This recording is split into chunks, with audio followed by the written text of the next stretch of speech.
Hello, কেমন আছেন সবাই? আজকে আমি একটি ইংরেজি ক্লাস নিয়েছি, যে ক্লাসটিতে আমরা একটি স্পোকেন রুল শিখবো। ইংরেজি শেখার জন্য এই রুলটি খুবই গুরুত্বপূর্ণ। চলুন যাই শিখে নেই সেই রুলটি।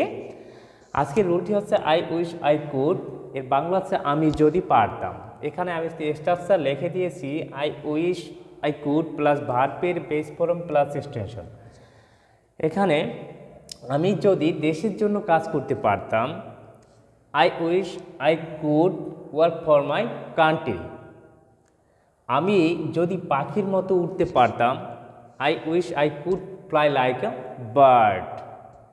আমি যদি সুস্থতা বজায় রাখতে পারতাম, I wish I could maintain a good health. আমি যদি দেশের রাষ্ট্রপতি হতে পারতাম, I wish I could be the president of the country.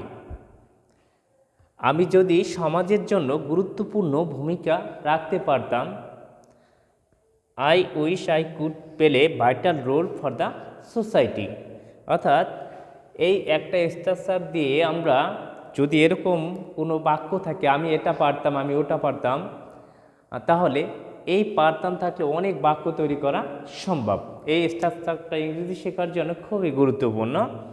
তাহলে আপনারা এখনই যদি ইংরেজি শিখতে চান, এই নিয়মগুলো নোট করে রাখতে পারেন। ধন্যবাদ সবাইকে।